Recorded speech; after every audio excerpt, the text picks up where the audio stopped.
Assalamualaikum warahmatullahi wabarakatuh. Perkenalkan, nama saya Fitriani Sri Wahyuni dengan nomor induk mahasiswa 202100600049 dari kelas Devi 21A Universitas Nusa Putra Sukabumi dengan program studi Desain Komunikasi Visual.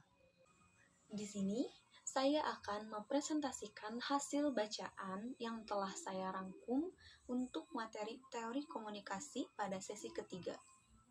Secara umum, terdapat 15 komponen konseptual yang dapat dijadikan sebagai fokus dalam menganalisis fenomena komunikasi, yakni yang pertama yaitu simbol atau tanda, yang kedua pengertian atau pemahaman, yang ketiga interaksi atau hubungan sosial, yang keempat ketidakpastian, yang kelima proses, keenam penyampaian atau pertukaran, dan yang ketujuh yaitu hubungan, yang ketujuh kebersamaan, yang kedelapan saluran, yang kesembilan replikasi memori, yang kesepuluh tanggapan diskriminatif, yang ke-11 stimuli, yang ke-12 tujuan, yang ke-13 waktu dan situasi, dan yang terakhir yaitu kekuatan atau kekuasaan. Ke-15 komponen konseptual tersebut di atas merupakan kerangka acuan yang dapat dijadikan sebagai dasar dalam menganalisis fenomena peristiwa komunikasi. Komponen-komponen tersebut, baik secara tersendiri ataupun secara gabungan, kombinasi dari beberapa komponen, ataupun secara keseluruhan, dapat dijadikan sebagai fokus perhatian dalam penelitian. Berdasarkan metode penjelasan dan cakupan objek pengamatannya, teori-teori komunikasi terdiri atas dua kelompok. Pertama, teori umum yang mencangkup yang pertama yaitu teori-teori fungsional dan struktural.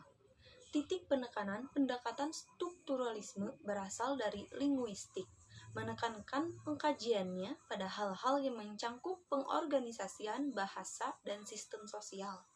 Sedangkan pendekatan fungsional yang berasal dari biologi menekankan pengkajiannya dengan cara-cara mengorganisasikan dan mempertahankan sistem. Selanjutnya yaitu teori-teori behavioral dan kognitif. Teori ini berkembang dari psikologi dan ilmu-ilmu pengetahuan behavioralis lainnya cenderung memusatkan pengamatannya pada diri manusia secara individual. Ketiga, teori-teori konvensional dan interaksional. Teori-teori ini berpandangan bahwa kehidupan sosial merupakan suatu proses interaksi yang membangun, memelihara, serta mengubah kebiasaan-kebiasaan tertentu, termasuk dalam hal ini bahasa dan simbol-simbol. Selanjutnya yang keempat yaitu teori-teori kritis dan interpretif. Teori-teori ini gagasannya banyak berasal dari berbagai tradisi, seperti sosiologi interpretatif, pemikiran Max Weber, fenomenologi dan hermeneutis, Max Rins dan aliran Frankfurt School, serta berbagai pendekatan tekstual, seperti teori-teori retorika, biblical dan kesusastraan.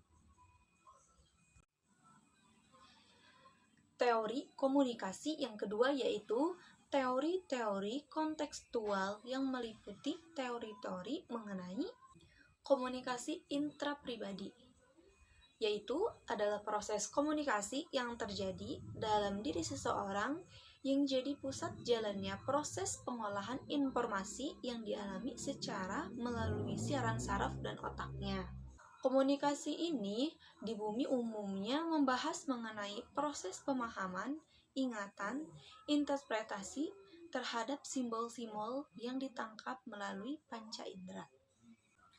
Selanjutnya, komunikasi antar pribadi, yaitu komunikasi antar perorangan yang bersifat pribadi.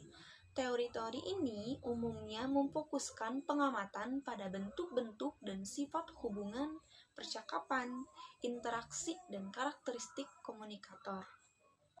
Selanjutnya yaitu komunikasi kelompok. Teori ini membahas tentang dinamika kelompok, efisiensi dan efektivitas penyampaian informasi dalam kelompok, pola, dan bentuk interaksi serta pembuatan keputusan. Selanjutnya yaitu komunikasi massa, yaitu adalah komunikasi melalui media massa yang ditujukan pada sejumlah khalayak yang besar.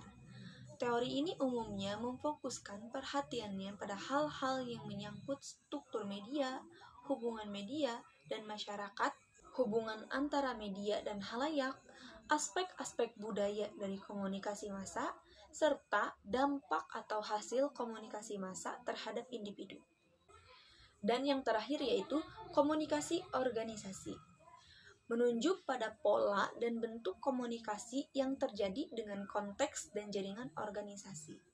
Komunikasi organisasi melibatkan bentuk-bentuk komunikasi formal dan informal, serta bentuk-bentuk komunikasi antar pribadi dan komunikasi kelompok. Sekian yang dapat saya sampaikan. Mohon maaf apabila ada penjelasan yang kurang dimengerti. Wassalamualaikum warahmatullahi wabarakatuh.